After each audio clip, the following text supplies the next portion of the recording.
One of the biggest policy issues in forests today is the federal lands, particularly in the West.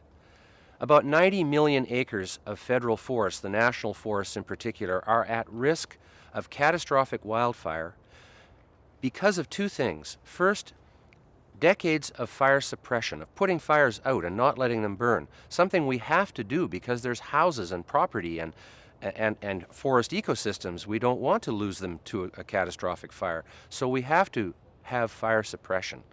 But secondly, as a result of that fire suppression, there's been a huge buildup of fuel in those forests, and now they are at risk of even worse fires than would normally occur. It's my belief that the only solution to this problem is to actively thin and manage those forests, to go in and reduce the fuel load, and at the same time to get a valuable renewable resource that can be used for lumber or for pulp and paper or for burning for energy to produce electricity. The Healthy Forest Initiative, which is now going through the U.S. Congress, is the solution to this problem. And yet we still have an activist community that is opposed to this initiative and is opposed to active management. Now, the problem there is that they say that they're opposed to it because they want to preserve the forest. Unfortunately, in the name of preserving the forest, they're just setting it up for eventual total destruction by these wildfires. If we could go in and thin the forests and reduce the risk of catastrophic fire, that is the best way to preserve the forest and to make sure that we don't lose the whole thing in the final analysis. So it's really important for the public to understand the issues here. We're not talking about going in and clear-cutting the national forests.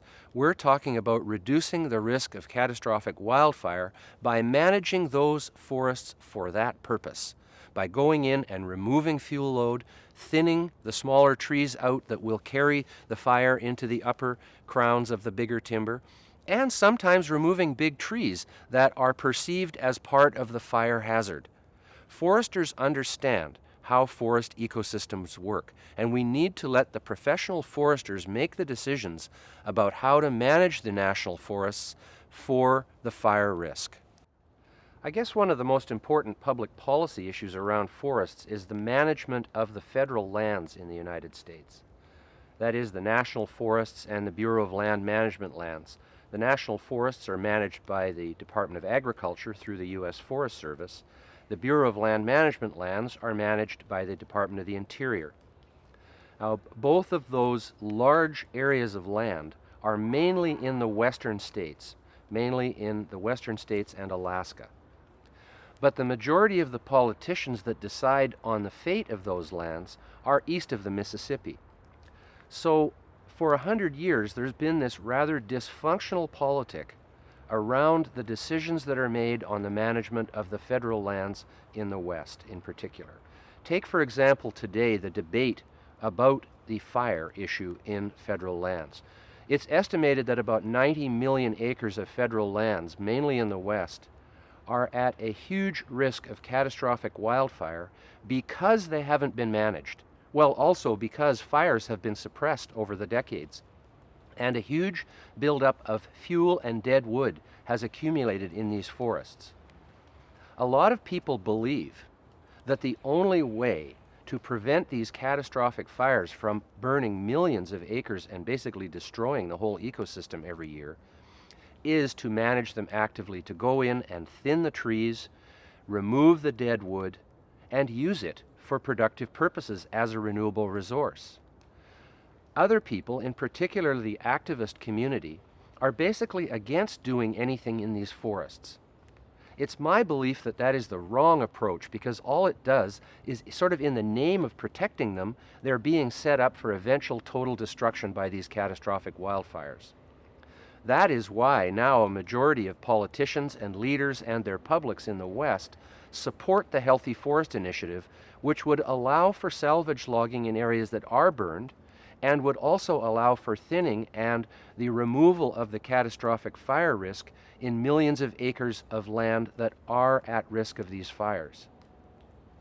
I believe that is a good approach because not only does it reduce the risk of total destruction of the forest and all the inhabitants in it and all the habitat that's there, but it also provides us with a renewable resource that can be used for building material, that can be used to make paper, or that can be used as a fuel, as a substitute for coal and other fossil fuels in the production of electricity, for example.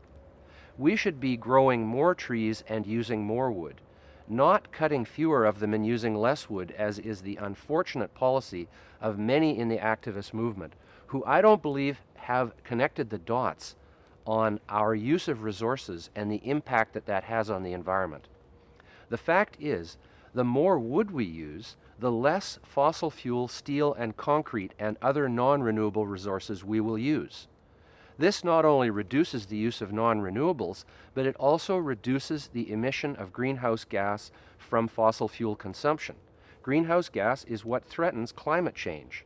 Now, never mind the huge debate around whether climate change is happening or not, or whether it will be good or bad or not.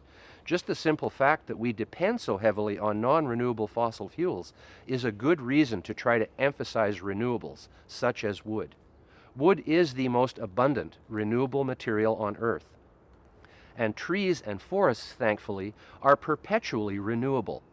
As long as you have water, air, and soil, and sunshine from the sky, you will have forests that are renewable and renew themselves. We can help them by planting trees, native species of trees, which are used throughout forestry in the United States and in North America as a whole. We're producing forests that are basically very similar in many cases to the original forest that was there, and which support the wildlife and the biodiversity that was in those original forests. So by growing trees to produce wood, we maintain the land in a forested state in perpetuity, while at the same time providing the habitat for all the other species that depend on that forest for their survival as well.